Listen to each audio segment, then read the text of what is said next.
So for today's lecture, we're going to be starting off looking at several causes of the Civil War over the next several lectures. The first lecture has to do with the idea of sectionalism. Sectionalism is basically having loyalty to one's own region or section of the country more than the country at whole. And so this is what really develops between the North and the South in the lead up to the Civil War. But one thing about all this sectionalism, about the divide, is that um, it didn't seem like it had to be that way. So in 1850, up to where we've learned about, everything really seems to be going well. The nation's united from coast to coast. Business is booming. The economy is growing quickly throughout the country, and particularly in the Northeast with the industrialization. But also, the cotton industry in the South is huge. So the country is really growing. It's united, and actually both the North and the South rely on slavery. The North is using cotton from the South for its textile mills to create materials. So they really rely on the economy and on slavery. So in 1850, it really looks like the country has a promising future. Gold is discovered in California. There's the gold rush of 1849. American Express is formed in New York City in 1850, and basically offering credit to companies, financial institution. Los Angeles is born. Los Angeles will become the second largest city in the United States today, but this is when it was formed in 1850.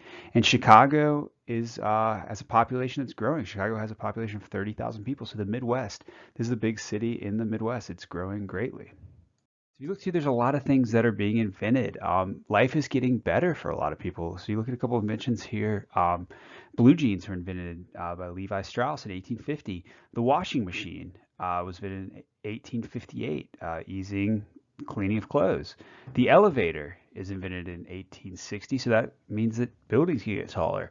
The tin can, that's like something we might not even think about today, but the tin can to preserve food is invented in 1866, and then Breyer's ice cream, probably the most important invention, is in 1866. And then you look at the traffic light in 1868. So these are good inventions, things that are helping out people, kind of creating the good life. However, by 1877, the end of Reconstruction, it is all over. It's all sadness. Um, as we know, the country is torn apart by civil war. So by 1877, 620,000 people have died because of the Civil War. That would equal out to about 7 million today with our population numbers, and $15 billion has been lost. That would equal out to $150 billion in today's money. The South would not match its industrial output of 1860 until 1900, so it was set back 40 years by the war. South actually becomes basically an economic wasteland. It's destroyed. You see a picture here of after the burning of Atlanta. You can see just the ruin of it. But here's a quote from South Carolina. Everything looked like a broad black streak of ruin and desolation. The fences all gone.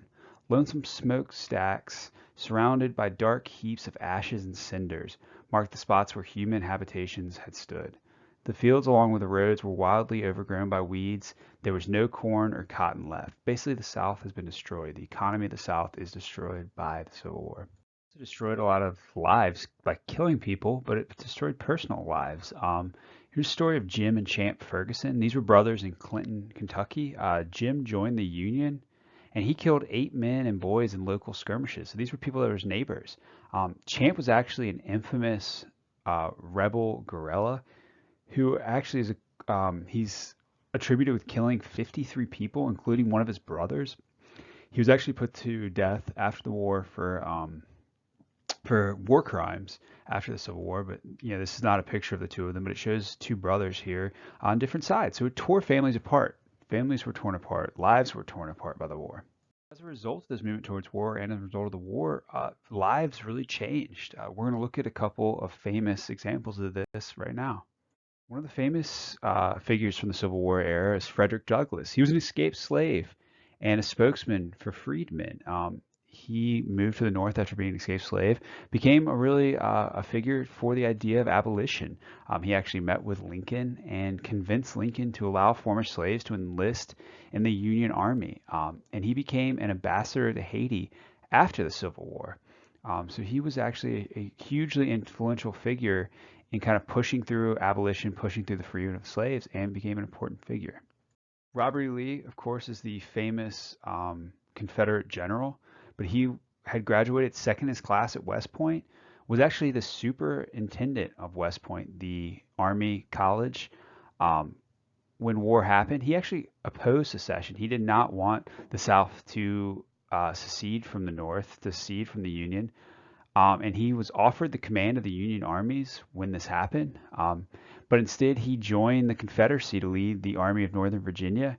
And as a result, he lost all his land, all his possessions because of this. Jefferson Davis was another West Point graduate who would join the Confederate cause. He was actually a Secretary of War and a senator from Mississippi before the Civil War. And he too was against secession. He did not want the South to secede from the Union. But when it did, he stuck with his roots from where he was from Mississippi, and he became the president of the Confederacy.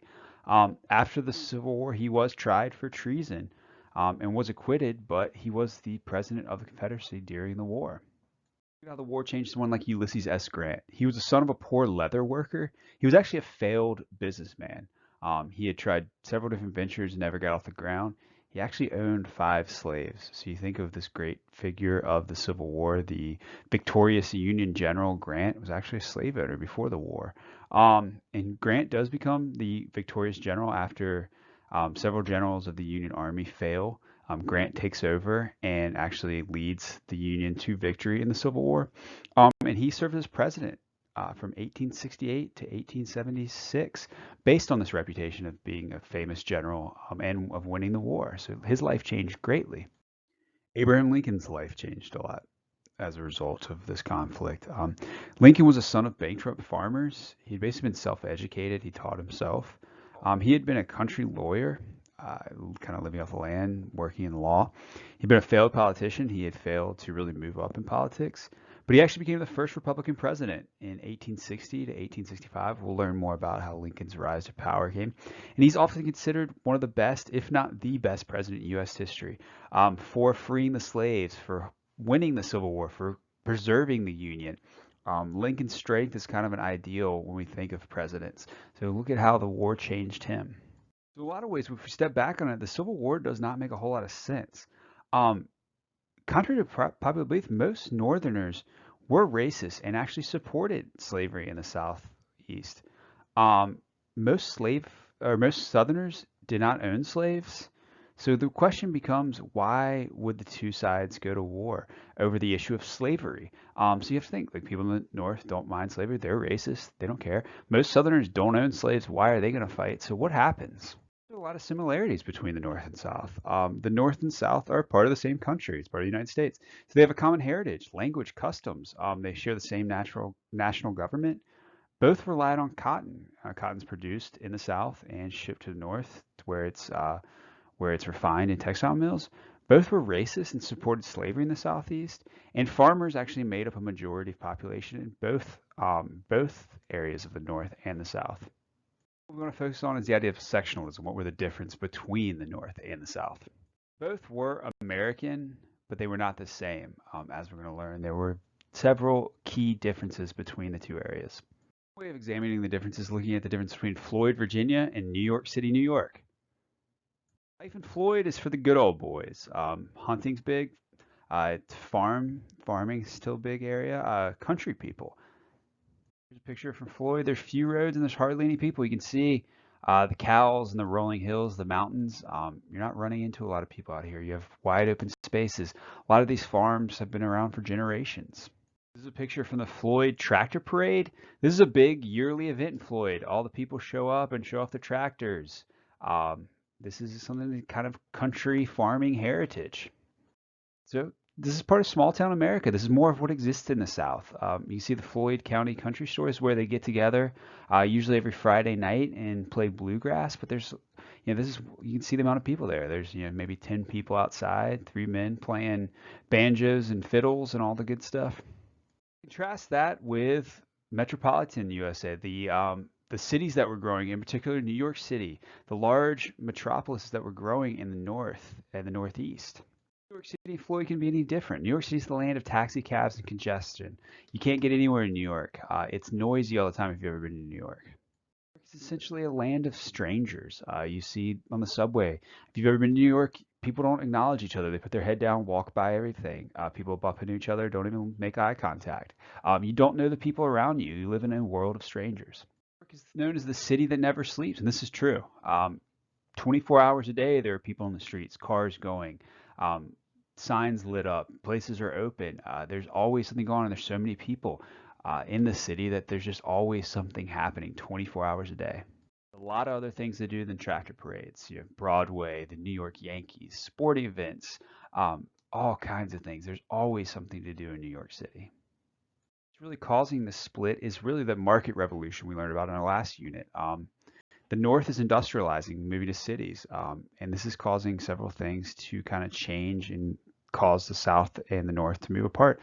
Politically, there is a struggle between the idea of national unity and the idea of states' rights. People in the South tend to promote the idea that the state should have more rights. Economically, tariffs are a big deal and a big cause of conflict between the North and the South. The North is more pro-tariff. They want to protect their industries, to where the South relies on trading that raw cotton towards. So they tend to not want tariffs. They don't want the national government telling how they're going to tax their goods. Socially, lifestyles are different. Lifestyle in the city compared to the country. As we saw with Floyd in New York City, lifestyles are changing. And there's an irrational fear that the other side intended to harm, destroy their way of life. So this is the big thing that's happening. The South is seeing that northern industrialization, the northern cities, as infringing on their way of life, and the North is seeing the country way of life is really like slow, move back, and kind of taking away from what they want. The North is really industrialized. It is industrializing. Um, So as far as the whole of the United States, the North is producing 91% of the manufactured goods. The North has 70% of the railroads, and 85% of the immigrants coming to the United States are moving to the North, not the South. And all this is happening is what we've learned about in the past unit. Factories and manufacturing are growing. Their cities are growing. There's a lot of more opportunity in these massive areas in the North. Of course, with the growth of factories, the growth of industries, the growth of immigration, the cities grow. Urbanization happens. The biggest cities in the country are located in the Northeast at this point. New York City, Philadelphia, Baltimore. These ports, these areas where goods are being brought in, people are coming in, cities are growing.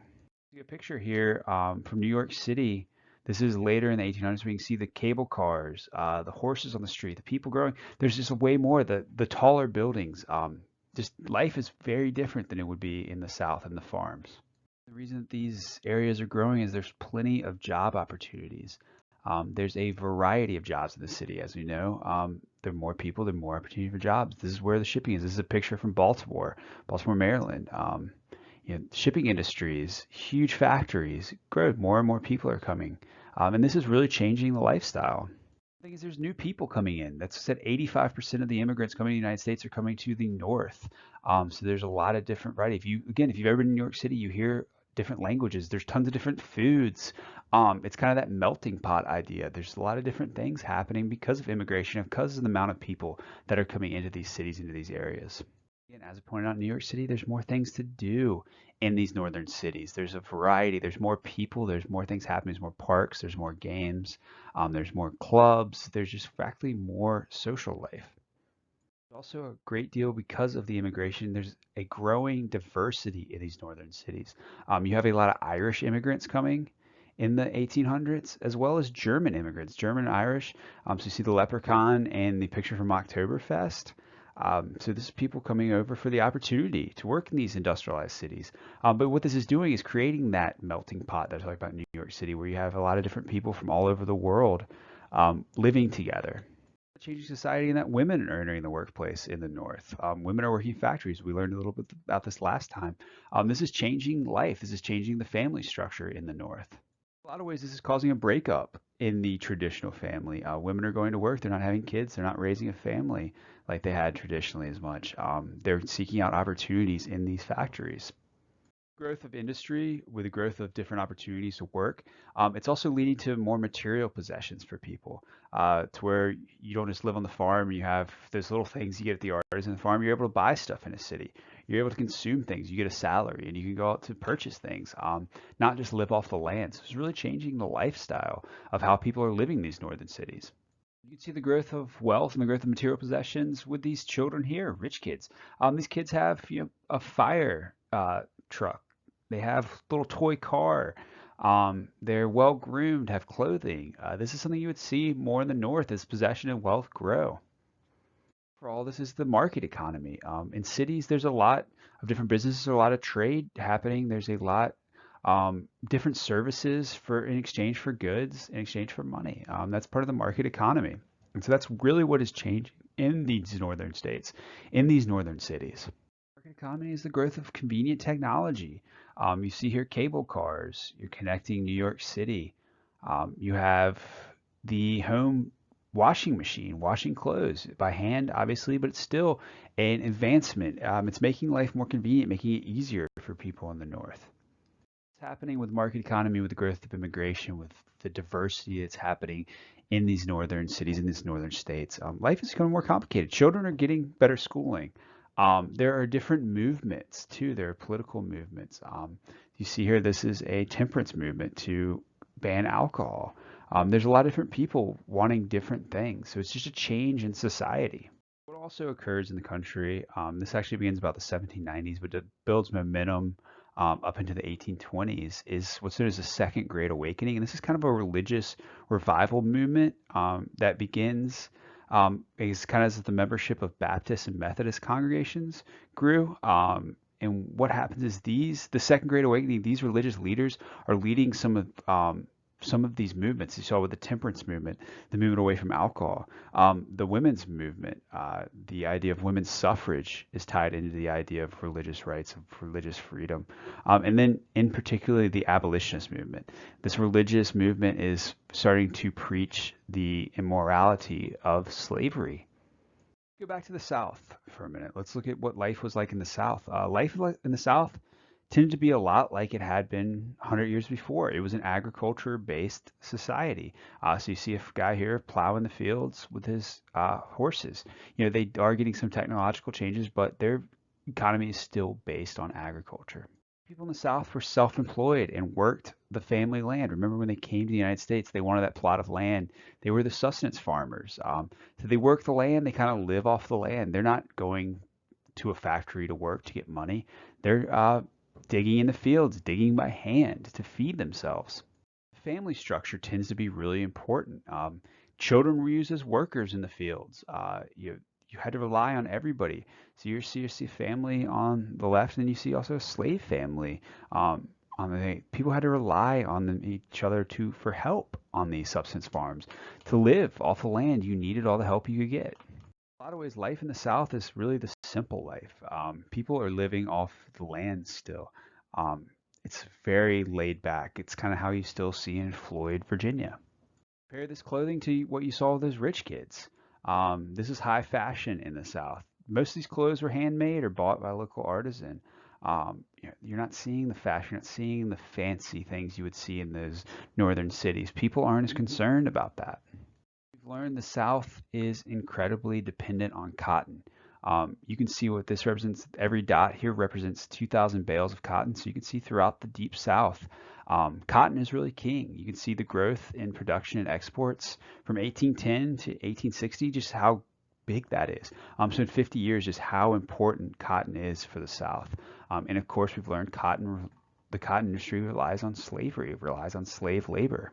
You can really see how this is linked, how cotton and slavery are linked. So you see in 1790, there's 750,000 slaves, and they produce 3,000 bales of cotton. By 1860, there's 4,450,000 slaves producing 3,800,000 bales of cotton. So just look at the growth of the amount of slaves in correlation to the growth of cotton industry. So the South is more and more reliant on slavery and on cotton. Slavery really becomes a way of life in the South. You see a sign here for, cash for slaves, basically your highest price for men, women, and children. We see this today, and this is abhorrent, but this is how life was back then. People looked at it as, it's a growing industry. We need this. Sell people. This is from Charleston, in 1835. So it's kind of shocking to us today, but this is a way of life before the Civil War. Because of these economies and because of these ways of life, there's certain key economic differences that are going to cause a strain between the North and South. In particular, the idea of tariffs. The North, with its manufacturing, with its factories, was in support of high tariffs. High tariffs meant that manufactured goods from other countries cost more to bring into the country. So that meant that people inside the United States bought more manufactured goods from the North. So the North was in support of this, in support of the government passing higher tariffs. The South was in support of lower tariffs.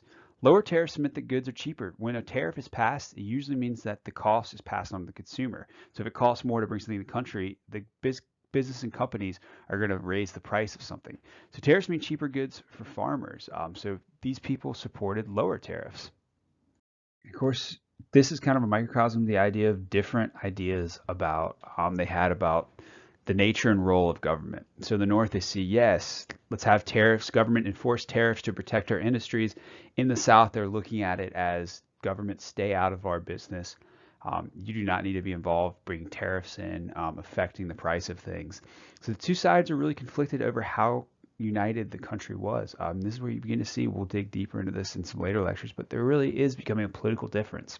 The North in the United States kind of really supported a strong and active national government. More of that idea, that federalist idea. They valued unity. They needed to stick together. Of course, when you live in a city, you rely on other people you don't know. You have to trade your goods with people. You have to buy things from people you don't know. There's more of an idea of unity. In the South, a lot of these states thought that the state should be supreme. They still believe in those ideas of states' rights, really valued states' rights. They thought that this should be the way that the government should be. They feared a strong national government. So one of the first strains that really showed the economic and political differences between the North and South was the nullification crisis of 1832, which occurred during Andrew Jackson's presidency. And the nullification crisis hinted at the tension that would really destroy the nation in 1860. So what happened is basically South Carolina passes the South Carolina Exposition and Protest. And basically what that says is they can nullify national laws. They are saying that their state laws are supreme and that if the national government passed a law, they could be like, nah, we're not doing that. And so what happens is they refuse to pay the tariff of 1832, basically saying you can't make me force a tariff. We are powerful in the state. The national government isn't going to tell us to tariff our goods, but people here don't want that. What happens is Andrew Jackson actually threatens to invade South Carolina with federal troops, basically saying, yes, the national government is supreme over you. We can enforce this tariff on you in order for you to follow the rules set by the national government. The state governments are not supreme. And so both sides actually had to compromise before war began. They were able to figure out a compromise and kind of quell the conflict. But the idea is like the state saying, no, we're not going to have tariffs. Jackson saying, if you don't do this, I'm going to invade your state. So you can see kind of the seeds of the Civil War here. The nullification crisis really brought up the question of secession. Is the nation united or not? Can states make their own laws? Can they ignore the national government? The South really argued that states were sovereign. They were all powerful. South Carolina could say, we're not doing this, national government. We are the powerful entity here. And so this is really where you see this idea, and this is what's going to happen in the Civil War. The states' rights. Southern states believed that they could dissolve the Union if the nation threatened its livelihood. The national government gets the power from the states. And slavery really became the breaking point in the late 1850s. They had freely joined the Union and believed that they could freely leave it as well. So they had joined, we can leave. If we don't agree with you, we're gone. And so this is what really, really happens with that divide.